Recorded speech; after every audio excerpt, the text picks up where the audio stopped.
ہماری عادت کیا ہے, کوئی شخص آ کے بات کرے گا ایک دم ہماری رائے کے خلاف جائے گا نا, تو ایک دم ہماری رگیں پھولنا شروع. گستاخیوں کے فتوے تو پاکستان میں ہول سیل کے حساب سے لگ رہے ہیں. کچھ دن پہلے مجھے کسی نے کہا کہ بھائی اللہ کا نام اس گلاس پہ لکھا ہوا ہے.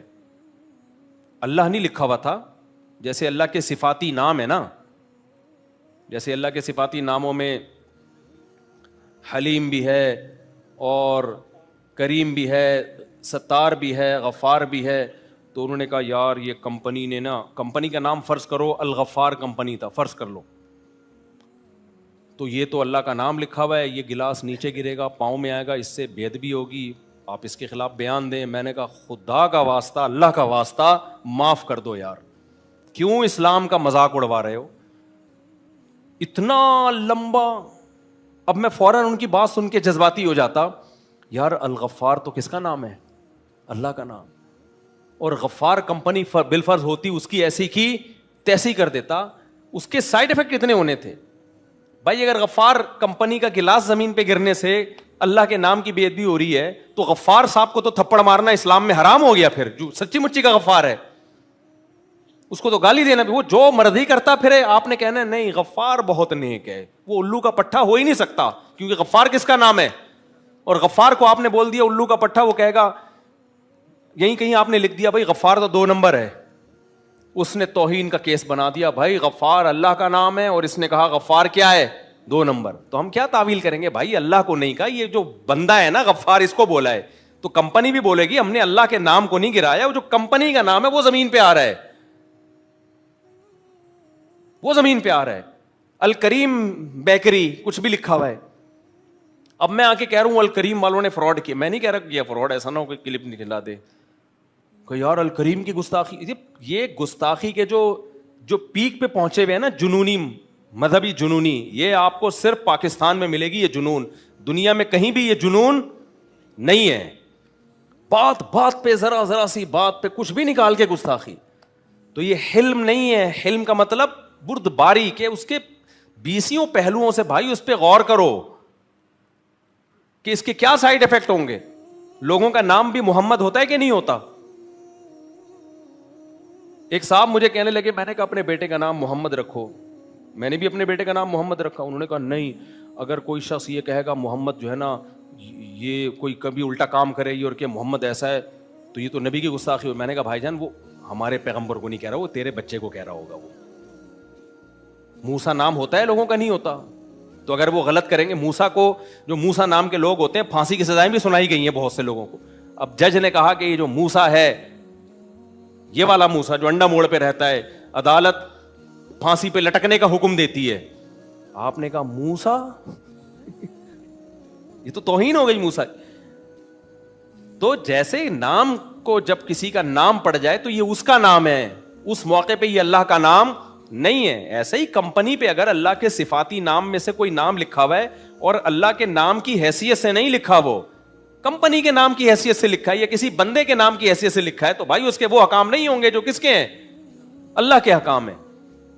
کتنے لوگوں پہ اس طرح توہین کے کیس ہوئے ہیں کہ اسٹیکر پہ کچھ لکھا ہوا تھا, کچھ بھی لکھا ہوا تھا نا, وہ آپ نے کسی کے گھر پہ باہر جا کے اسٹیکر لگا دیا, پمفلٹ لگا دیا, اس کا نیا کلر ہوا ہے, اس نے دیکھا میرے مکان کی ایسی کی تیسی ہو گئی, اس نے جا کے وہ پمفلٹ پھاڑ, اس نے تھوڑی پڑھتا کہ اس کو اندر کیا لکھا ہوا ہے, وہ کہیں نیچے گرا ہے کہیں پانی میں, اس پہ کہیں نبی کا نام لکھا ہوا تھا, تو کیس کر دیا اس کو کہ توہین رسالت کا. اور کیس میں پتہ ہے کیا ہوتا ہے ایسے موقع پہ, ایس ایچ او بھی ایف آئی آر کاٹنے پر مجبور ہے. اس کو پتا ہے میں نے ایف آئی آر نہیں کاٹی تو یہ کٹے نہ کٹے میں پہلے کٹوں گا. یہ اوریجنل واقعات بتا رہا ہوں آپ کو میں. S H O F I R کاٹنے پر مجبور. وہ بندہ جس نے ساری زندگی نبی صلی اللہ علیہ وسلم کے نام کا احترام کیا, ساری زندگی وہ ناموس رسالت پہ ڈٹا رہا, وہی توہین رسالت کے کیس میں کہاں جا رہا ہوتا ہے, جیل کے اندر جا رہا ہوتا ہے. S H O F I R کاٹے گا لازمی, پھر کیس جائے گا جج کے پاس. تو جب جج کے پاس کیس جاتا ہے نا, باہر اتنا کراؤڈ عدالت کے باہر کھڑا ہوتا ہے, کیونکہ پروپیگنڈا کر کے نا لوگوں کو کہ اس نے توہین کیا, دیکھو اللہ کے نام کو زمین پہ, اللہ کے نبی کے نام کو اس نے زمین پہ ڈالا. اس کی کوئی نیت نہیں ہوتی, دور دور کا کوئی ارادہ نہیں ہوتا اس بیچارے کا. وہ صرف اس بیس پہ اس نے پمفلٹ پھاڑا ہے کہ میری دیوار کیا کر رہے ہیں یہ لوگ, خراب کر رہے ہیں.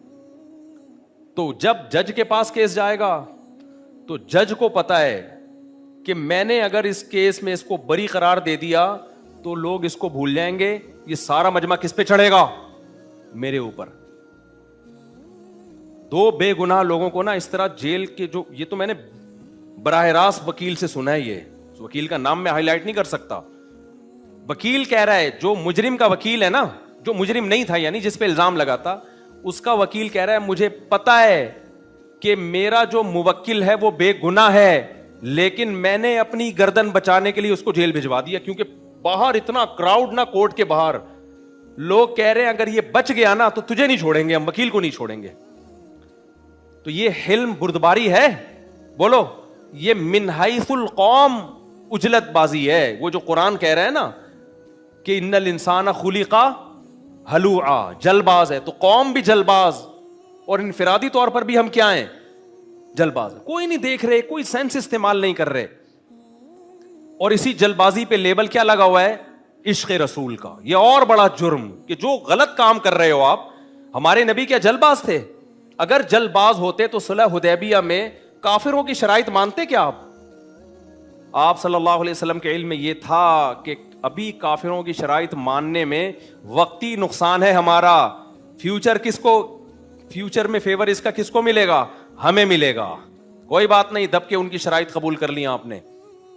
دبنے کا مطلب یہ ہے کہ ظاہری طور پر دب, یعنی ظاہری طور پر تو ایسا لگ رہا تھا کہ صحابہ دب کے شرائط قبول کر رہے ہیں, لیکن انجام کس کے حق میں بہتر ہونے والا تھا؟ مسلمانوں کے حق میں. تو کئی بے گناہ لوگ اس چکر میں اندر پھنسے ہوئے ہیں, جو داڑیاں ہیں ان کی, نماز پڑھتے تھے, لیکن کسی نے بھی اپنی ٹھڑک نکالنی ہو. آپ یار ابھی کا اس ہفتے کا واقعہ بتاؤں میں, 3-4 دن پہلے ایک ٹریفک پولیس والا آیا وردی میں, یہی صحن کی بات ہے, اسی مسجد میں, کہتا ہے میرے بھائی کو توہین رسالت کے کیس میں اندر کر دیا ہے. رو رہا تھا وہ, کہہ رہے اس سے خدا کی قسم توہین نہیں کی ہے اس نے, ذو معنی الفاظ اس کی زبان سے نکلے ہیں, کسی نے اپنی دشمنی نکالی, وہ معافیاں مانگ رہا ہے, چیخ رہا ہے کہ اللہ کی قسم میں نبی کا گستاخ نہیں ہوں. بھائی ہر آدمی کو بولنا نہیں آتا کہ کس وقت کیا بولنا ہے. کہہ رہے اس کو اٹھا کے اندر کر دیا, کسی پنجاب کے کسی گاؤں کا کیس بتا رہا, ابھی اسی ہفتے کی بات ہے. یہیں آیا ٹریفک, وہ وردی میں ہی تھا نا, ایسا بوکھلایا ہوا. میں نے کہا کہ میں قانونی طور پر جو مجھ سے ہو سکا میں آپ کے ساتھ تعاون کروں گا. وکیلوں کا بتا دیا اس کو, یہی کر سکتے ہیں اور کیا کر سکتے ہیں. تو ایک ہو تو آدمی کرے بھی نا اس کی مدد, ایک ہو تو آدمی اس کی مدد کرے. تو ہر جگہ آپ نے جس سے ٹھڑک نکالنی ہے کچھ بھی لگا دو اس کو. تو قومی سطح پہ بھی حلم کسے کہتے ہیں؟ بردباری, برداشت.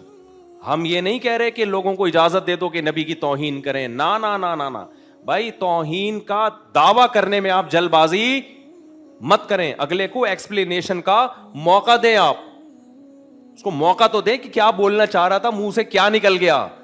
ہمیں حدیث میں اس کی مثالیں ملتی ہیں کہ ایک شخص کلمہ کفر نہیں بولنا چاہ رہا تھا, منہ سے کلمہ کفر نکلا, لیکن اس کو مہلت دی گئی ہے. حدیث میں اس کی مثالیں ہیں. ایک مثال تو اس وقت فوری طور پہ میرے ذہن میں ہے.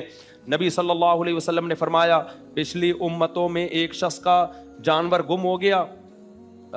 مثال دی نبی نے نا کہ ایک شخص جو ہے, اللہ کو توبہ اتنی پسند ہے کہ جیسے کوئی شخص ریگستان میں ہو, اس کا اونٹ اور ساز و سامان گم ہو جائے اور وہ موت کے انتظار میں لیٹ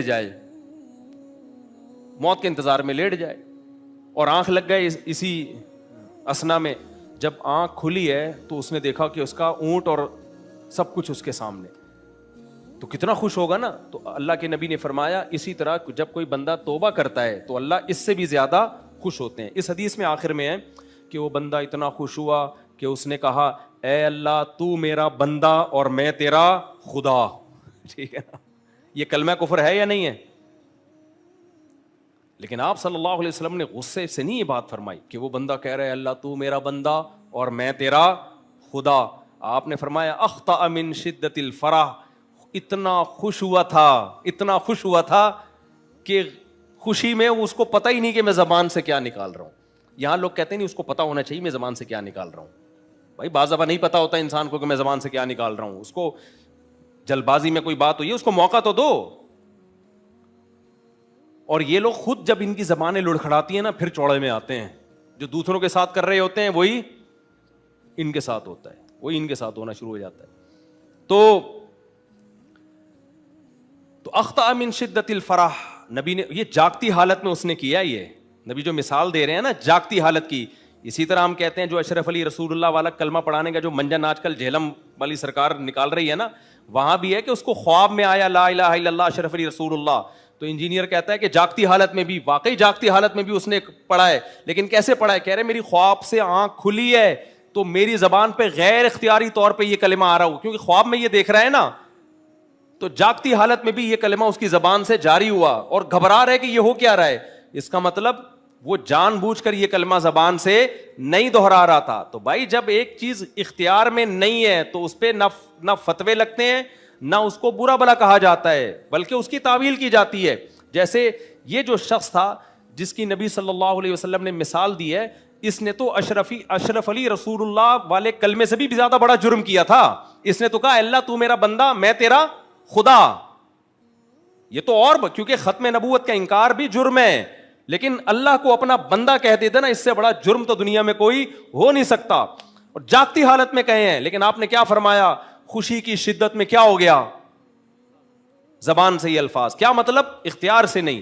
تو جس شخص نے جاگتی حالت میں اشرفی رسول اللہ پڑھا ہے نا, اس کے آپ پورا پیج پڑھیں اس کی سوانے کا, وہ کہہ رہا ہے میں نے جان کر یہ کلمے نہیں پڑھے ہیں, غیر اختیاری میری زبان سے جاری ہوا ہے. کیونکہ جو آدمی خواب میں جو چیز دیکھ رہا ہوتا ہے وہی کیا آ جاتی ہے اس کی زبان پہ, اور گھبرا بھی رہا ہے. اگر اپنے اختیار سے اس نے پڑھا ہوتا تو گھبراتا کیوں؟ وہ آ کے ان کو بتاتا کیوں کہ حضرت یہ کیا ہوا میرے ساتھ, انہوں نے اس کی تعویل کی.